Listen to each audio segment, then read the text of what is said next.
Hi there, I'm Drew Badger, the world's first and number one English fluency guide, and it is a pleasure to welcome you to another great video here on YouTube where we can help you improve your fluency and speaking confidence.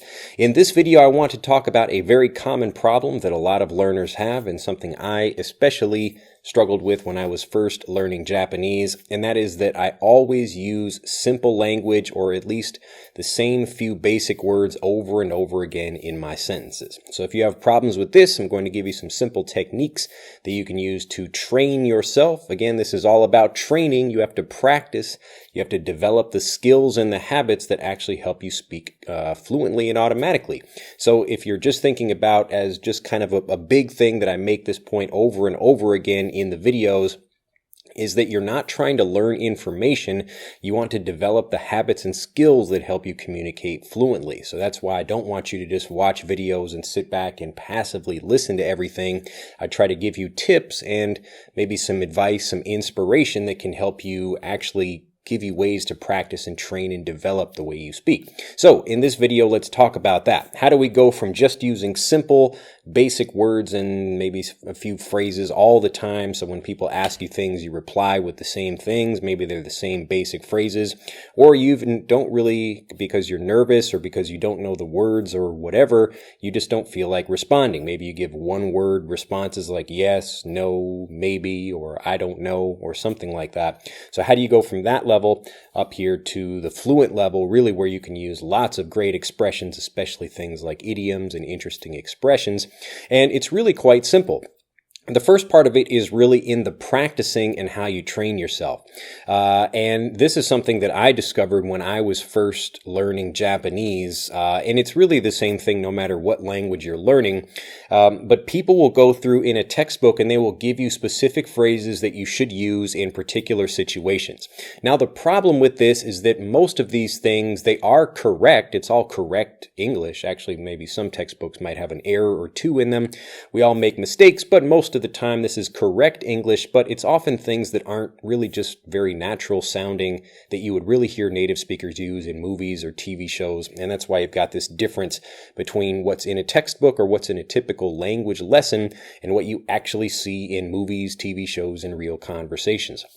So really this problem, it's teaching you correct language it's teaching you correct language, but it's when you get into a conversation and try using these things and then other people, they watch you, they listen to you, and maybe they give you a weird face like, oh, that's an interesting expression. And you look more like a learner and you feel a bit more maybe nervous about speaking. And so part of this is learning the real language that native speakers actually use. But the more important part of this is how you practice. So when I was first learning Japanese and I was using these same things I found in a textbook and I felt comfortable with them, it was like, okay, I know these particular words and phrases. I don't need to think very much, and they become automatic responses. So people say, where are you from? I say, I'm from America. Or, how old are you? I am, 20 years old or whatever.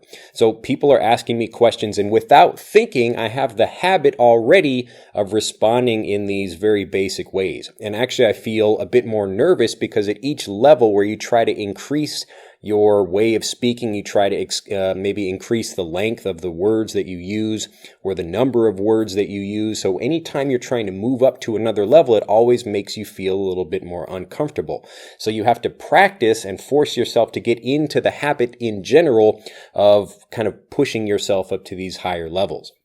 So the way I started doing this is after it became mindless for me. So it's an unconscious thing without even thinking about it, an automatic thing that I would just respond with the same simple words and phrases over and over again. So whether I was asking somebody something or I was responding to a question or something in a conversation I was having. So I felt comfortable with those things. But when I was thinking about it, I realized that I wasn't really developing fluency, and fluency means you can weave around around just like water in a conversation. So if somebody says something like this, then you can respond directly to that with a simple response, or you can maybe give them something else. You can take that and actually say something more interesting about it, or express it in a more interesting way. But you have to develop the ability to do that over time through practice. So what I would do is each time I'm speaking with someone, and typically when people are in conversations, you've probably met other people, maybe if you've met native English speakers, or even if you're just using your English anytime, like if you have to use English for work, you'll typically hear the same things over and over again. Like I met a woman out here in Nagasaki where I live, and she works at a hotel, and her English is actually quite good. And she was saying, I feel still a little bit nervous at the front desk, but I was saying, wow, this is a really great opportunity for you to use this exact technique that I'm talking about right now. And this is to just change one thing about the way you speak when you respond to someone. So take something that you're comfortable with, begin with that, and then use that as a way to add something else. So this might be something that you practice, something that you think about beforehand, but maybe I can look in a book or something to see how do people respond to, like, what's your name, or, like, how old are you, or something like that. So even these basic things, you can come up with a more interesting way of responding to these while still using that same basic response. So as an example, if someone says, what's your name? I could say, my name is Drew. That's short for Andrew. So I'm giving a little bit of extra information while still using that beginning part, which is the comfortable thing that I know how to say. So my name is Drew. That's short for Andrew. So especially out here in Japan, I'll actually say that to people because my name, the way you pronounce it in Japanese, Doryu, it's a little bit difficult for people to understand. But a lot of people do know the name Andoryu. So that's my name in Japanese. But anyway, so when you're taking something like that, each time you're responding to people, because they typically use the same things over and over again in conversations, this is what's going to help you prepare yourself to be able to use more interesting things and longer, more interesting expressions. So it's kind of two parts. The first part is maybe you learn one or two extra ways of expressing something for a particular situation that, it depends on your particular life, whatever that is. Maybe you work at a call center, maybe you do customer service work, maybe you just want to talk with people in general and you want to talk about the weather. But think about your particular situation and maybe study a little bit more about that particular thing just to learn maybe one or two more words or expressions that you can use when describing that, so that you add that on, so you add this new thing on to whatever you're talking about. So my name is Drew. That's short for Andrew. Or my name is Drew, and the meaning of that is strong. So the meaning of Andrew is strong in English. Now you might have something like that in your own language or whatever, like my name is something and that means something else. So other people have different names that mean different things. Or you could say, like my name is Drew and like I got that from my grandfather, something like that. So again, I'm just changing a typical response. I'm adding to that thing by making it longer. And when I do this, not only is it helping me practice and review vocabulary, but also it's giving me the opportunity to develop my fluency. And that's really what we're going for. So it's a process of learning a few things for your particular situation. And I can't really tell you what that is, but whatever that is, like if you're looking for, again, customer service as an example, if you have to send people emails, look for information about that in English on places like YouTube here, or you could go on different websites and look for like, how do you respond to something like this, or what are professional ways of saying this? And don't try to learn a lot, just each day learn a little bit more, something else that you could add to your vocabulary. And because you're kind of practicing a little bit more, adding a little bit more, practicing a little bit more, all of this builds up over time. And as you begin to practice more, you'll really notice yourself using longer and more interesting words and phrases when you speak. And that's what you're going for. So this is how you go from a more simple way of speaking, where you're just saying the same things over and over again, to coming up here. But you have to stretch yourself. You have to do a little bit of work. You have to actually practice. You're really not going to go from here to here just by learning more words. So you can't watch more videos like this and then expect to use them automatically when you speak. Again, the whole thing that I'm doing here is helping you develop the habits, teaching you what you can do, what exact steps you can take to develop the habits so that you can actually use these things confidently when you speak. So don't just sit and listen to things, actually take what you learn and apply it in conversations. Try to stretch yourself. But you can plan for these things just like I would do in Japanese conversations. I would learn, okay, like maybe I ask somebody or I look it up, like how do I say this? What's a more interesting way of expressing something that I can add on to something I'm already comfortable with?